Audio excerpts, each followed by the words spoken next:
Now, our next presenter is going to be giving us a talk on how all lives matter, defending life from the womb to the tomb. Natalie from the Alliance Defending Freedom is here. Give her a hand as she comes.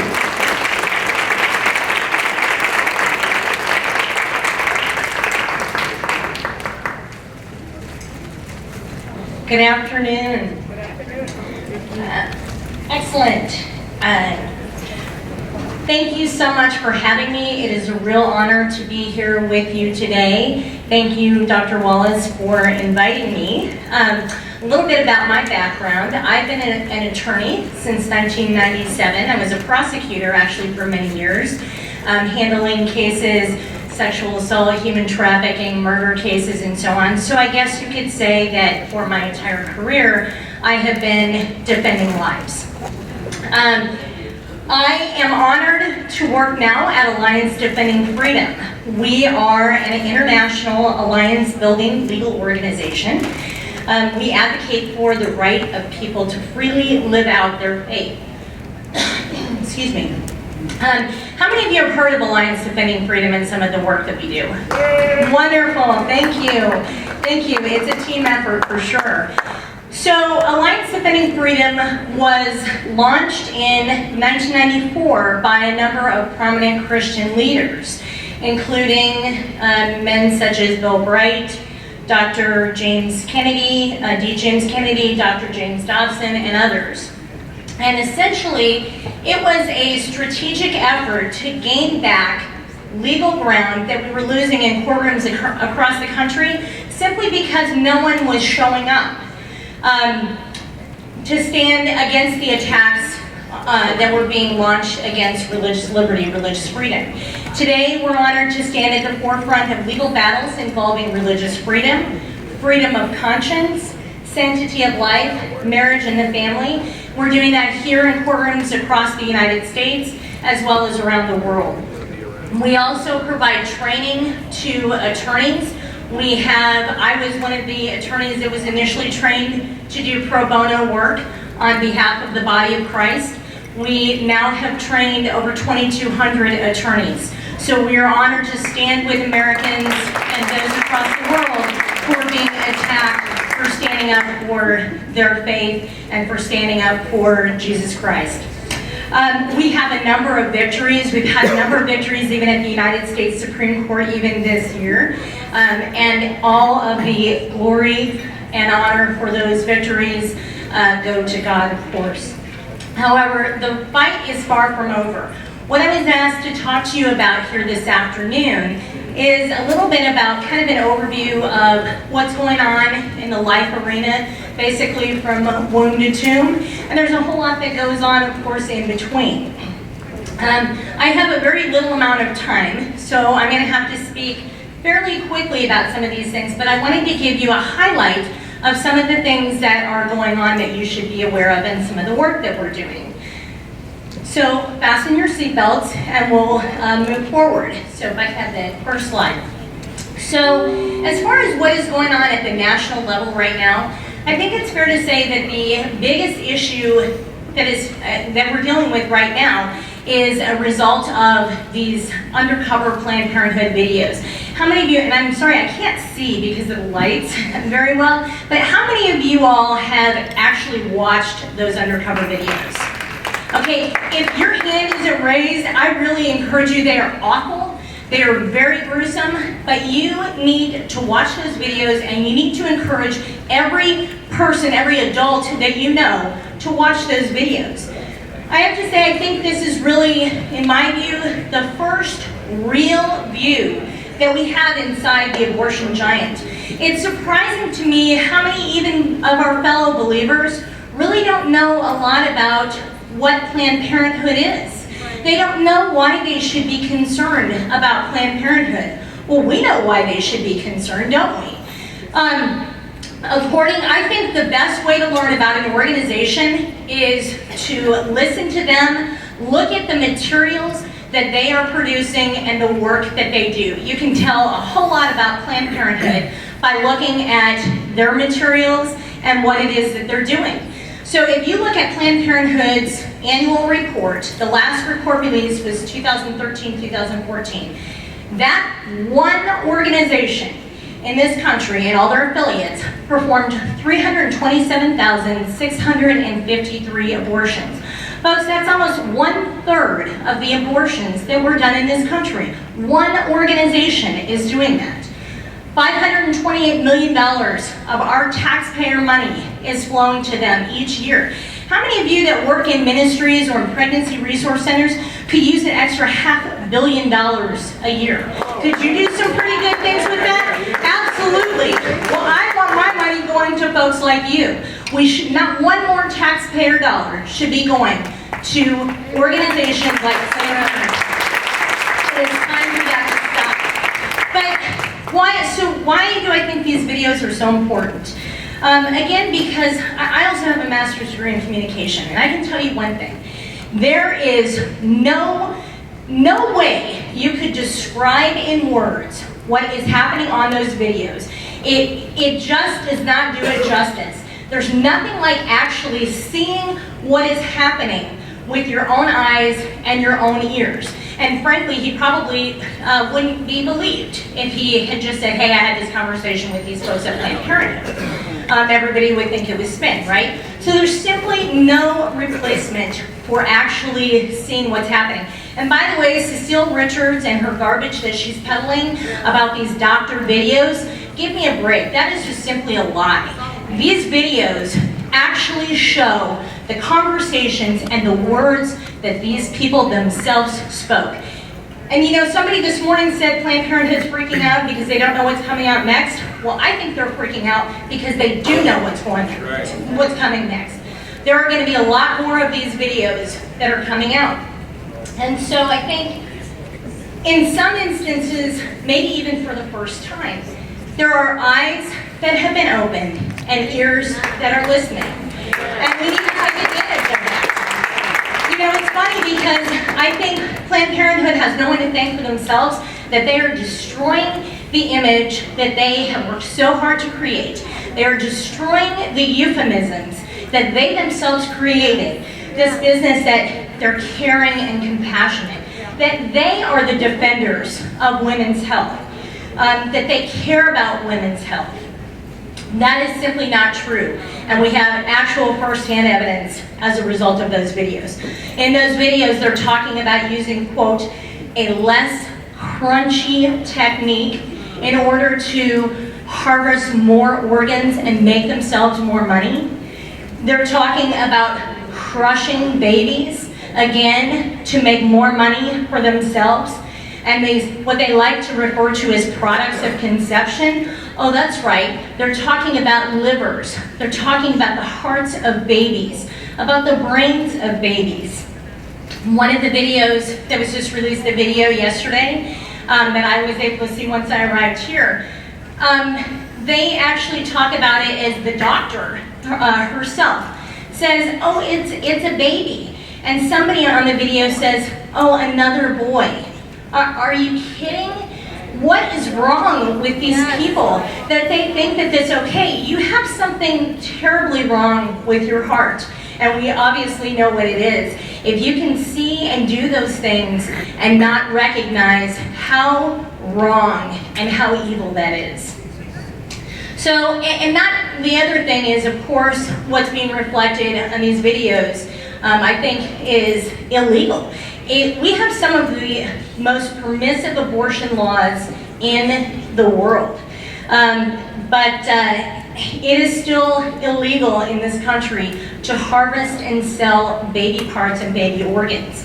Interestingly, Henry Waxman sponsored the law that made it illegal to sell baby organs. And he, by the way, is a friend of the abortion industry. He's not pro-life. And he said it would be abhorrent to allow the sale of fetal tissue and a market that's created for that sale. Any price is unreasonable and illegal. And he is right. But you know what? We can see a few things. I think this is really a tipping point for Planned Parenthood. Hopefully this is going to gain momentum and not going to be something that's passing, because it is incredibly shocking. I think there's a few things that a lot of things actually, that we have learned as a result of these videos. But I'd like to, if we could go to the next slide. So, first of all, we know that this is not something that's new. This Dr. Sheehan, who is the medical director of Planned Parenthood Pacific Southwest, she was talking about how, oh yeah, they've been working with this one organization for like 10 years, and they just renegotiated their contract.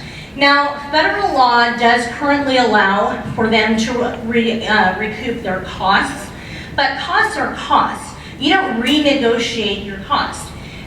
So what are they doing here, renegotiating their contract? It is very clear from those videos that they are haggling over the amount of money that they should be paid for these baby parts and baby organs.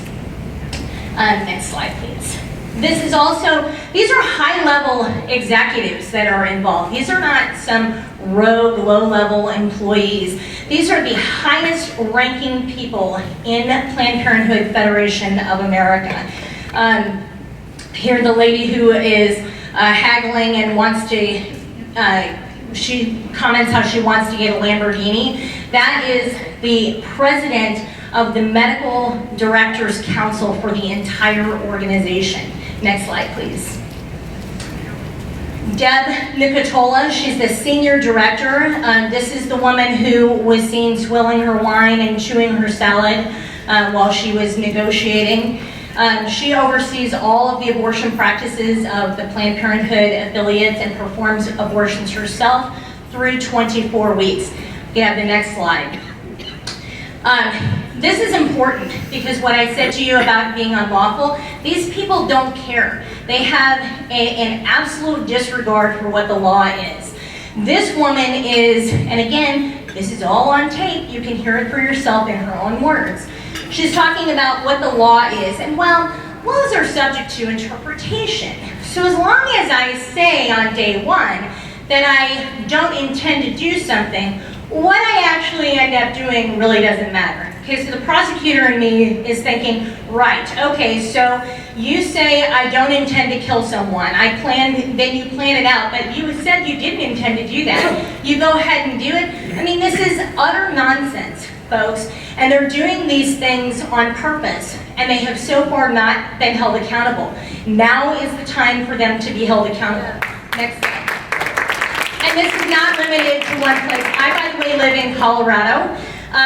This happened, the last two videos have come basically right out of my backyard, Planned Parenthood of the Rocky Mountains. And Savita Gindi is the Vice President and Medical Director for Planned Parenthood of the Rocky Mountains. So this is something that is very, very widespread. So what is this leading to? So we've got, of course, as I said, public awareness. People listening who may not have been willing to listen in the past.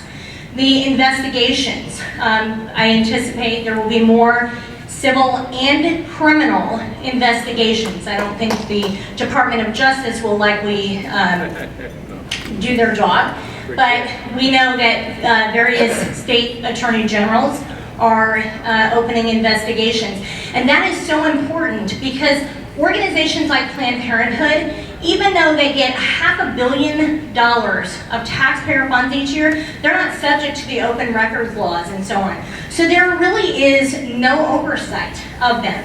It is very difficult for private citizens to watch over everything that Planned Parenthood is doing. So it's incredibly good news that there are going to be some investigations. And then as far as things that are happening on the legislative front, if we can have the next slide, there are efforts to defund Planned Parenthood. I think all of us in this room agree that needs to happen, and it needs to happen immediately. There are a number of states that already have or are taking action to defund Planned Parenthood, but that needs to happen at the federal level as well. And as a result of these videos, if I have the next slide, we have a bill that my understanding is going to be voted on Monday. This is a bill that was introduced by Joni Ernst. senator from Iowa. It has almost, absolutely, this is fabulous. The only question is, why has it taken us so long to defund Planned Parenthood? But thank God that there are people who are willing to stand up and take action. So we've got almost 24 co-sponsors. This bill will defund Planned Parenthood, and it redirects those funds to other community health centers and hospitals. Contrary to what Planned Parenthood and their cronies are peddling, there would be no reduction in overall funding to support women's health. So this would be a good thing. We need to get those funds in the hands of people in hospitals and clinics who care about women's health, who are not looking to profit off of abortions and the sale of baby carts. So keep your eye out for that. Another, next one, thank you, is a bill that a representative from my home state of Colorado just introduced. I don't know when there will be any vote on this, but this is to end trafficking of the terminated unborn children. Basically what this does is this takes out the whole funding component, the funding issue, and also makes it so that fetal tissue may only be used in research if it is from a spontaneous abortion or miscarriage or a stillbirth. So there isn't going to be any more research done on fetal tissue that's done from abortions. So thankfully there are legislators who are willing to stand up. Now we need the rest of them to vote properly, and we need someone in the White House, of course, who's not going to veto pro-life legislation. Next slide, please. The next bill is the Pain-Capable Unborn Child Protection Act. This is the 20-week bill. This was not introduced as a result of the undercover videos, but I still think that the undercover Planned Parenthood videos will help bills like this and other pieces of pro-life legislation. Again, because people are understanding what is happening. Think about the issue of pain when you see those videos. An unborn child, we know scientifically that as early as, or I guess I should say as late as 20 weeks, that an unborn child feels pain. But at as little as 8 weeks, they respond to touch. And did you know that when doctors are performing surgery on children that are still in the womb, that they use anesthesia? Why do they do that? Because those children experience pain. And we need to have legislation like this. Did you know that we are one of the few countries in the world that allows abortions after 20 weeks? I mean, do we want to be on the same list as China and North Korea for anything? But yet we are. So that bill actually passed in the House, and it has gone on to the Senate, and it has been assigned to a committee. I don't know when the vote will be for that, but those are some things that you need to be aware of. Next slide, please. So some of the most significant things that are going on in the pro-life arena are actually happening at the state level. There are so many things that are happening at the state level. So I wanted to hit just a few of the highlights to make you aware. And it's my understanding that there's folks that are here from all over. It's not just Illinois.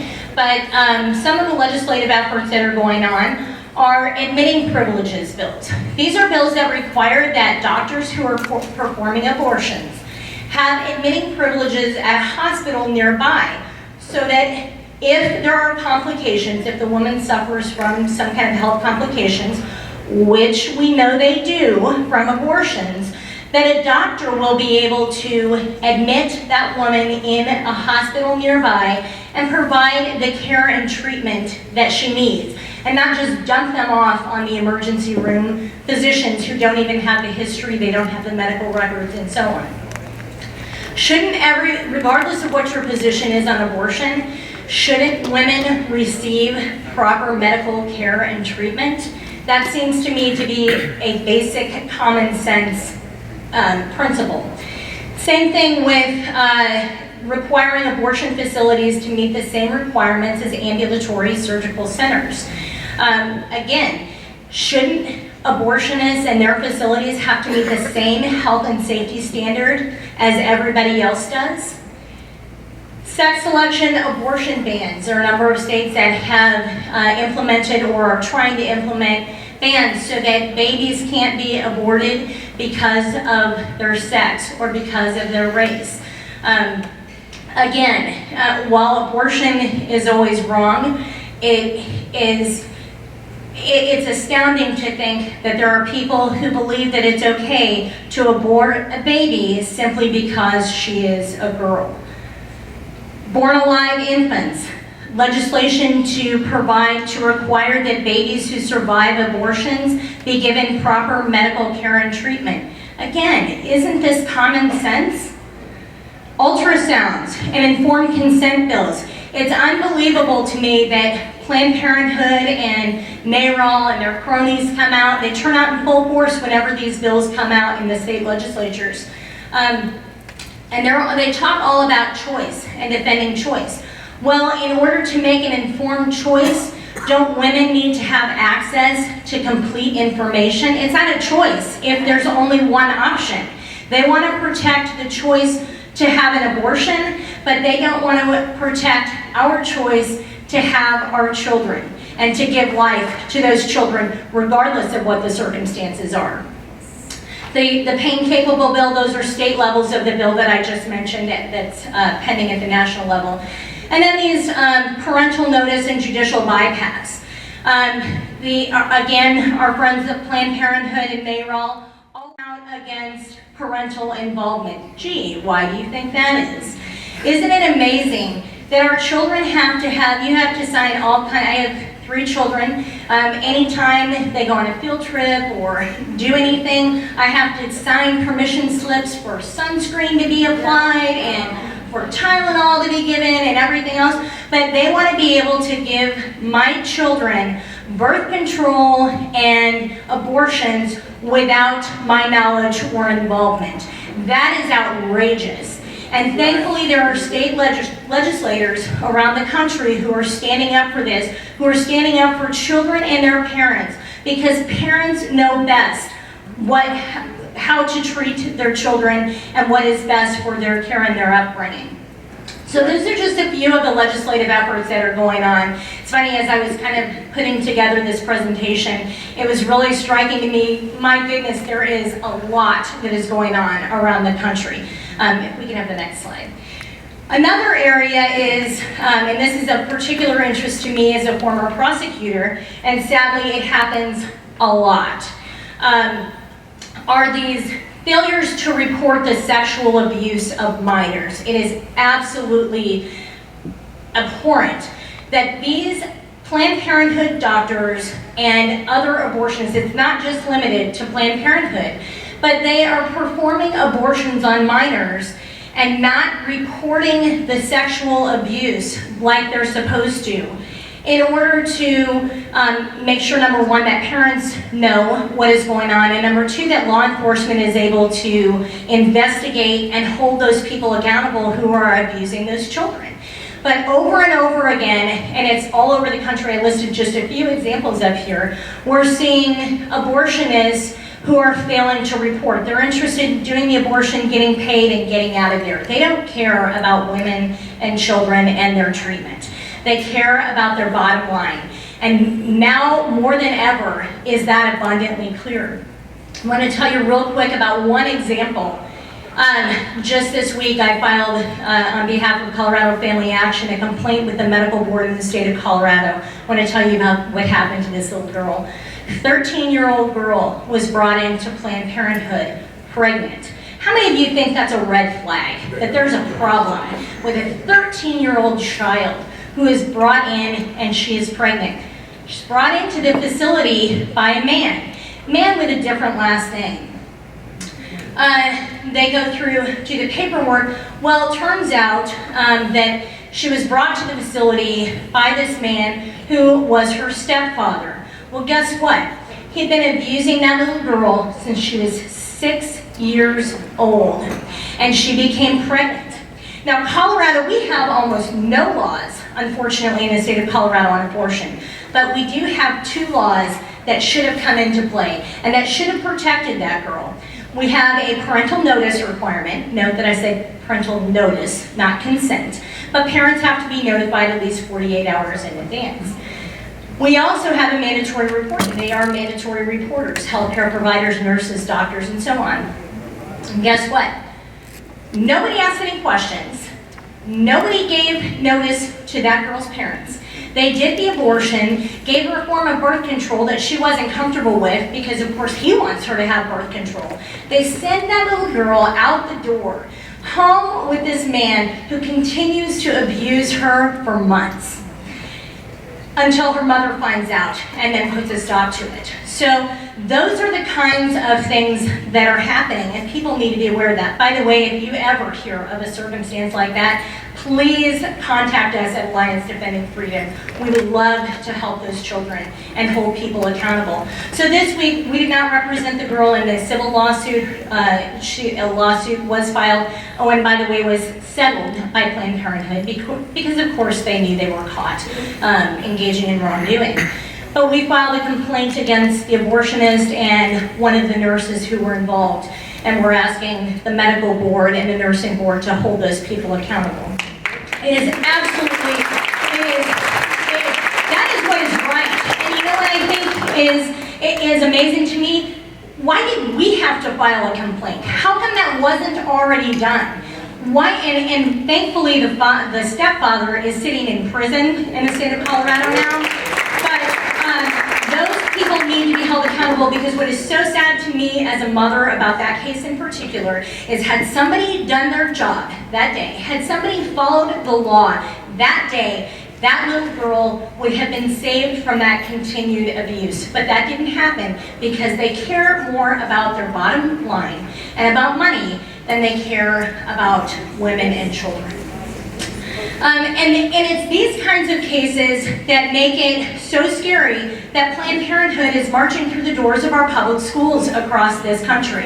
How many of you know that Planned Parenthood is doing that? It is shocking once you look into what is going on in the schools. They're getting in there by providing extracurricular activities, by offering curricula, by offering guest speakers. And in one instance, and actually in Pittsburgh, and although this is happening in many other places across the country, they're actually wanting to go in and take over the classrooms themselves. And they are teaching the kids sex education. I mean, what is wrong with this picture? Here is an organization that promotes risky sexual activity, that promotes promiscuity, that does not care about children, and they are using our public schools to create more clients for themselves. That is absolutely wrong, and it needs to stop. And these are things that we are seeing some legislators and school boards that are wanting to take action and prevent that legislatively or through policies. But you and I need to be vigilant in our own communities and find out what is going on. Attend the school board meetings. Get yourself elected to the school board. I cannot emphasize enough how important it is that we engage in biblical citizenship and that we make sure that we know what is going on in our own communities and in our schools. Thankfully in Pittsburgh there was a man who's actually an African American who was on the school board who did I watched the video, he did a phenomenal job of talking. He himself stood alone and raised the issue about Planned Parenthood, about the racism in Planned Parenthood currently, and of course the history of Planned Parenthood. And I'm happy to report to you today that Planned Parenthood will not be teaching sex education in the Pittsburgh Public School District. So, and I wanted to show just one slide very quickly, because again, I told you that I think that it's best to learn about an organization from their own materials. Just take a quick look at this here. This is Planned Parenthood materials. These are not things that I made up. These are from Planned Parenthood. Folks, is this the kind of organization that should be anywhere near our public schools? Absolutely not. It's disgusting. Next slide, please. So, the issue of being pro-life and things that are going on around the country, they're not just related to abortion itself. There are many, many other areas where life is affected, where we're seeing this devaluation of human life. All lives are created equal. All lives matter. No matter how old you are, no matter what race you are, no matter what sex you are, and no matter what condition you are in. In fact, one of the areas that we're seeing a number of cases, and this is across the country, is this denial of care. People who are seriously injured being denied the care that they need because their lives are just not valued anymore. How many of you remember the Terry Schiavo case from 2005? Yeah, I remember that when I was actually still a prosecutor then when that happened, and that seemed to me, this might be a little bit extreme, but it seemed to me that it was judicially sanctioned murder. That woman was denied food and hydration. Folks, all of us would die without food and hydration. These are not terminally ill people. They are people who are the most vulnerable among us. They are people who need to be protected. And they are people who are being denied their, and it's not even medical care. Food and hydration, that's not medical care. That is a basic human necessity. So these are just a couple of examples. Jahai McMath was a 13-year-old who was injured as a result of a tonsillectomy in California. The hospital declared her brain dead and tried to shut all medical treatment and food and hydration, remove everything from her and treat her as though she was dead. They litigated that issue and she was removed from that hospital. Of course, you know the Terry Schiavo case, and then Jesse Ramirez, that was actually an Alliance Defending Freedom case. That was a man in Arizona who was critically injured as a result of a car accident. He was actually engaged in a dispute with his wife. I think they were estranged at the time. And she, immediately after the accident, moved to withdraw his food and hydration. Immediately after, some of my colleagues at Alliance Defending Freedom were able to immediately take action in court, and they were able to, so the doctors and the wife had written this man off. All he needed was an opportunity to heal, an opportunity to recover. That man who was written off, who they were basically wanting to euthanize, walked out of the hospital on his own 2 feet and is alive and well today. So these are some of the things that you need to be aware of. If I can have the next slide. This physician-assisted suicide wave that we are seeing. So we have 3 states, Oregon, Washington, and Vermont, who have officially approved physician-assisted suicide. Since 1984, there have been over 175 legislative proposals across this country. I believe last year there were about 24 different proposals across the country. So instead of the state protecting life, the state is basically becoming an agent of death. And in fact, we don't ever want the government involved in this kind of thing. And the government should never put its stamp of approval on people killing themselves. But you know what's really tragic? In Oregon, the state of Oregon, their state Medicaid, their state version of Medicaid, sent out letters to folks saying they would not pay for their chemo and for their treatment, but they would pay for their assisted suicide drugs. So we won't pay to heal you, but we'll pay to give you the drugs so that you can kill yourself. That is so fundamentally wrong. Folks, you need to be aware of these things that are going on, and if they're happening in your state, and things like this need to be resisted. Obviously, bad things happen when people try to usurp the role of the sovereign God of the universe. God is the creator and the sustainer of life. And he decides when we come into the world, and he decides when we go out of the world. But you need to be aware of these things that are happening. All you need to do, and it is a slippery slope, and it's a scary one at that. And in fact, in Colorado, we defeated a measure here this last legislative session, and one of the members of the media that I spoke to talked about, oh, that's a slippery slope. Well, that might be well and true, but just because it's a slippery slope doesn't mean it's not true. All you need to do is look at places like the Netherlands, like Belgium, Those places are so much farther down the road than we are. They have approved euthanizing children. They've approved euthanizing, I just read an article, I think it was maybe even last week, a 24-year-old woman who is depressed, perfectly healthy, but depressed. And those are the kinds of folks who are suffering as a result of this business of physician-assisted suicide. In reality, of course, it's really doctor-prescribed death. We need to stand against things like that. I want to talk very briefly, if I could go to the next slide. I was asked to talk briefly about same-sex marriage and religious liberty. So I just want to touch base with you all on the recent Supreme Court decision.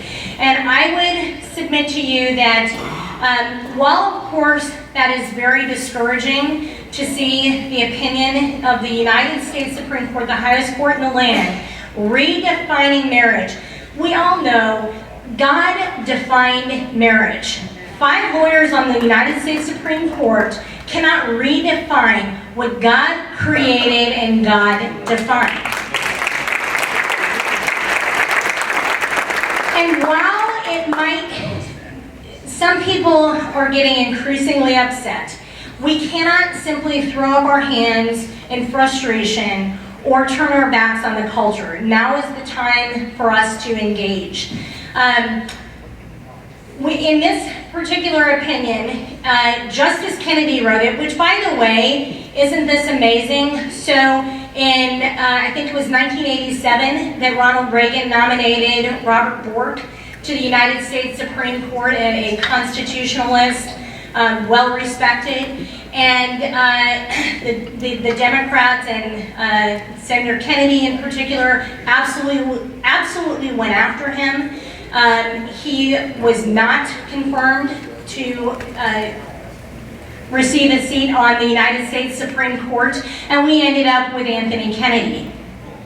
And I think if you can look back, there are decisions and things that happen that have consequences. And that had a very significant consequence. So now here we are decades later, and we have this kind of an opinion where the United States Supreme Court essentially made up a new constitutional right to same-sex marriage. If you haven't read the dissenting opinions, I would really encourage you to do that. They talk about how this is not the role of the judiciary. Basically, what they did with this opinion is stripped Americans of our freedom to debate this issue and to decide this issue through the democratic process. They actually overrode the considered judgment of millions of Americans who reaffirmed marriage as the union between one man and one woman. Folks, 31 states had protected marriage in their law as a union between one man and one woman. And 5 unelected lawyers on the United States Supreme Court decided that they knew better. They cast aside the understanding of marriage and its nature that has been embraced for millennia by diverse cultures and faiths across the world. And folks, we all know that children do better with a married mother and father. That is the best scenario for children to prosper and thrive. This decision will lead to unforeseen consequences. We don't know, of course, what's coming, but we do know that there are going to be negative consequences. I think that what I put up here, the next couple of things that are coming are moving this arbitrary line, because if you're just going to start making things up, then you can, why draw the line there? And in fact, the polygamists wasted no time in racing off to court. So we've got all kinds of issues that are going to be coming down the line as a result of this Supreme Court decision. And another area is religious liberty. If we can have the next slide. There are all sorts of potential issues for religious liberty that we're going to see coming up. And I want to tell you, my colleagues and I at Alliance Defending Freedom are ready, willing, and able to stand with citizens across this country who stand for God's design of marriage. So if you hear about anyone who needs assistance, please send them our way. We would love to help them. I, as an attorney, find There is really no higher calling for me than to stand with people who are being persecuted because they are standing up for their faith and for the body of Christ. If I can have the next slide, please. And I wanted to briefly mention to you a couple of the folks who are being prosecuted or persecuted by the government in each of their states. These are happening all over the country. And Alliance Defending Freedom is standing with these citizens, defending them against the government. Who would have thought we would be here at this particular place?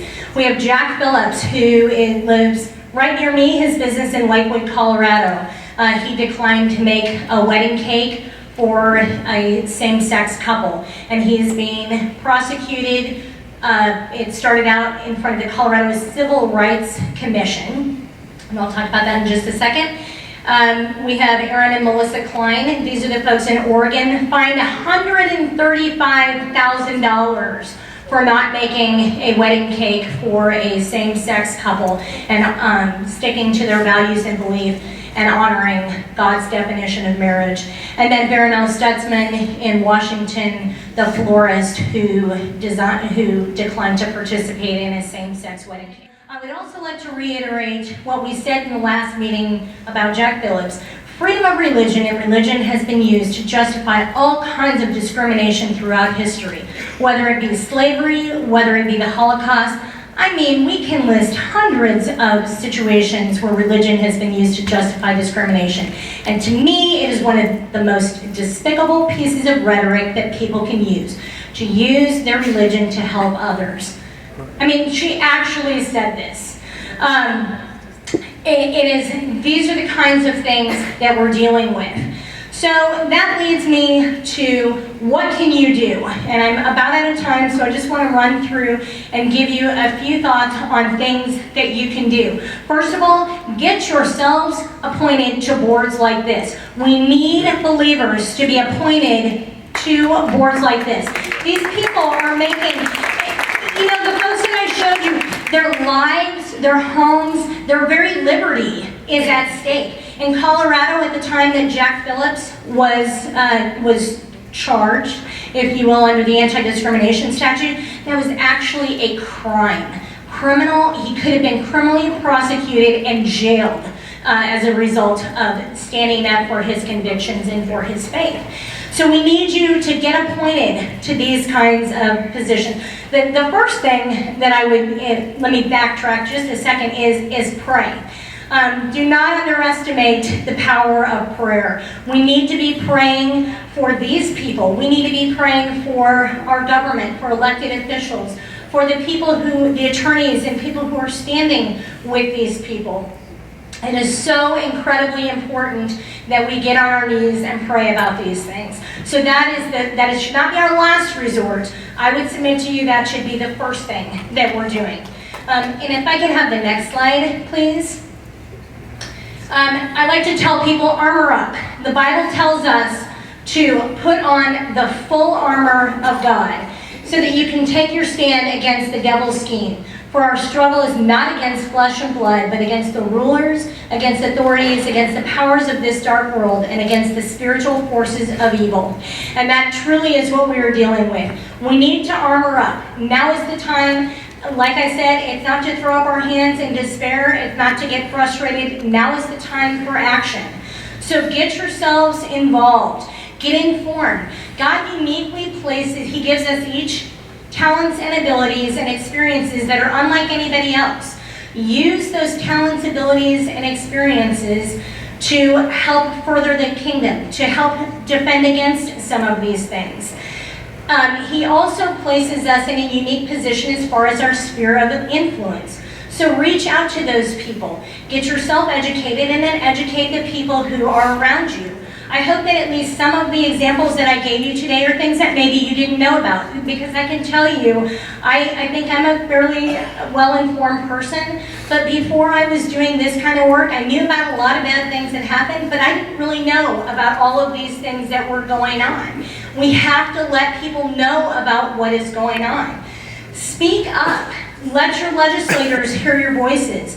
Those of you who are pastors, Speak up. Speak out to your congregations. Participate in Alliance Defending Freedom's Pulpit Freedom Sunday. We also have put together resources to help you protect your ministry. Now that we have the same-sex marriage opinion, the legal landscape is going to be changing. If that's something that you're interested in or you'd like to get a copy for your pastor, let me know or go on our website, adflegal.org, and get a copy of that and be proactive. And again, run for office yourself. Somebody else, at least one person today has already mentioned that. But run for office yourself. Run for city council. Run for the school boards. We need to have people who are in decision-making roles, who are like-minded, who will be faithful, and will stand for their convictions even when doing so is difficult. And if I could have the last slide. Whatever you do and whatever your talents are, the one thing that I want to leave you with is we cannot afford any more silence. No more. We have to stand up. As Dietrich Bonhoeffer said, silence in the face of evil is itself evil. God will not hold us guiltless. Not to speak is to speak, and not to act is to act. And I'd like you to keep that in mind as you're seeing these Planned Parenthood videos. This is our watch right now. We are the ones who need to stand up and do something about this. So thank you so much for your time today. God bless each one of you, and thank you so much for your faithfulness and your willingness.